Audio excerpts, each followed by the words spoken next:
Dans le chapitre 10 de cet ouvrage, Le ventre de l'Atlantique de Fatou Diom, l'auteur nous fait voyager et je peux dire que dans ce voyage, nous avons trois destinations.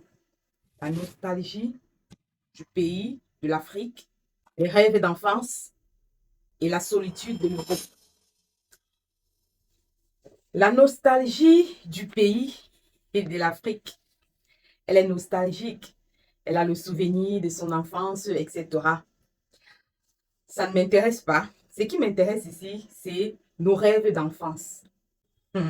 Légende, dis-moi, lorsque tu étais jeune, quel était ton rêve? Est-ce que tu voulais être médecin? Est-ce que tu voulais être hôtesse? Est-ce que tu voulais être ingénieur? Est-ce que tu voulais être instituteur? Est-ce que tu voudrais être avocate? Nos rêves d'enfance. Est-ce que en ce jour, en 2026, ça fait dépôt, tu es en train de réaliser ce rêve ou alors tu es déjà dans ce rêve-là ou tu n'as même pas encore commencé ou alors la dernière proposition est peut-être la meilleure ou alors tu as dévié, tu fais ce que tu vois parce que le pays est dur. Dans l'ouvrage, on pose la question à une petite et elle, sa réponse c'est clair, elle veut être maman. Est-ce que être maman c'est un rêve? Est-ce que être maman c'est un métier? Son frère veut être papa et polygame. Voilà le métier. Et je ne sais pas si on va dire que c'est le contexte du pays ou alors c'est le manque d'ambition. Je ne sais pas. Fatou Diom va nous répondre. Revenons donc à nos rêves. Ma légende. La vie est devenue tellement bizarre que je ne sais pas pour vous, mais on arrive à faire des choses qu'on n'a pas appris à l'école pour vivre.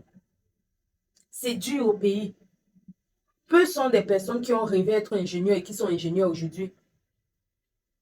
Je me rappelle bien que si tu es dans une famille moins aisée et si tu n'es pas intelligent pour obtenir une bourse de l'école, de l'université, pour pouvoir continuer tes études, ça ne sert à rien que tu aies un rêve. Sinon, il faut juste avoir le courage. Il faut juste avoir la force, l'abnégation, la résilience pour batailler. Parce que, franchement, très peu de personnes sont en train de faire ce qu'ils ont rêvé faire. La vie nous a amenés à contourner la situation, la dureté de la vie, la situation du pays, où il n'y a pas d'emploi, il n'y a pas... C'est dur. Tu es obligé de faire avec ce que tu vois. Vous pensez que tous ces commerçants sur le bord de la route, les commerçants ambulants, toutes ces personnes-là, leur rêve était de devenir commerçant? Non. Si tu interroges ces personnes, ils te diront que je rêvais être avocat, je rêvais être footballeur, je rêvais. Chacun de nous étant petit avait des grands rêves. Le mariage n'était même pas, ça ne faisait même pas partie du rêve. Le mariage est juste sur le chemin. C'est-à-dire qu'arrivé à un âge, il faut que tu te maries, tu te responsabilises et tout ça. Mais ça ne fait même pas partie de ton rêve.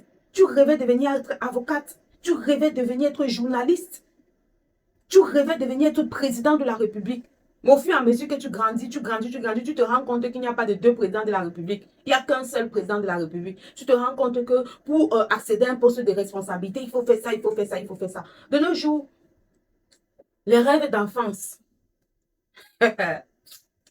Ah, je parle avec beaucoup de nostalgie. Ceux qui ont connu, ceux qui sortent des quartiers difficiles comme les nous, ceux qui sortent des familles pauvres comme les nous, c'est difficile d'essayer ici au sommet. C'est vraiment, on rêvait être chanteur, on rêvait être hôtesse de l'air, on rêvait être pilote. Wow. Combien de pilotes on a? Pardon, ceux qui rêvaient être pilote quand ils étaient petits là. Dites-nous, est-ce que vous êtes déjà devenu pilote? Vous êtes sur le chemin, vous avez même à commencer.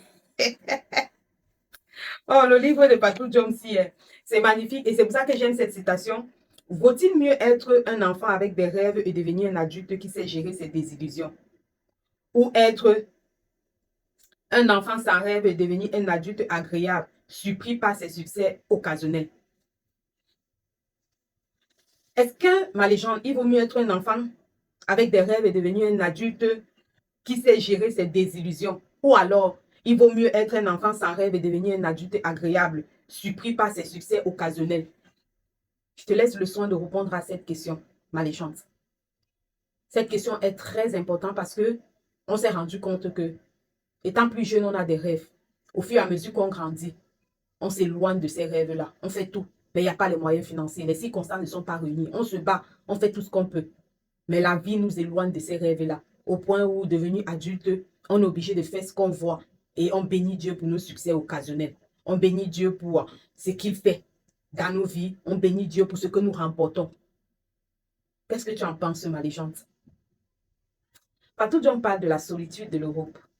Car j'ai dit dans le club de lecture que la solitude, quand elle est bien utilisée, elle est une force. Et quand elle est mal utilisée, elle est une faiblesse.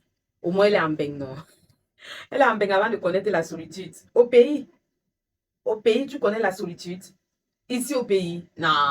C'est quand tu quittes le pays que tu as la nostalgie du pays. Mais quand tu es au pays ici, tu veux quitter. Parce que la situation est difficile.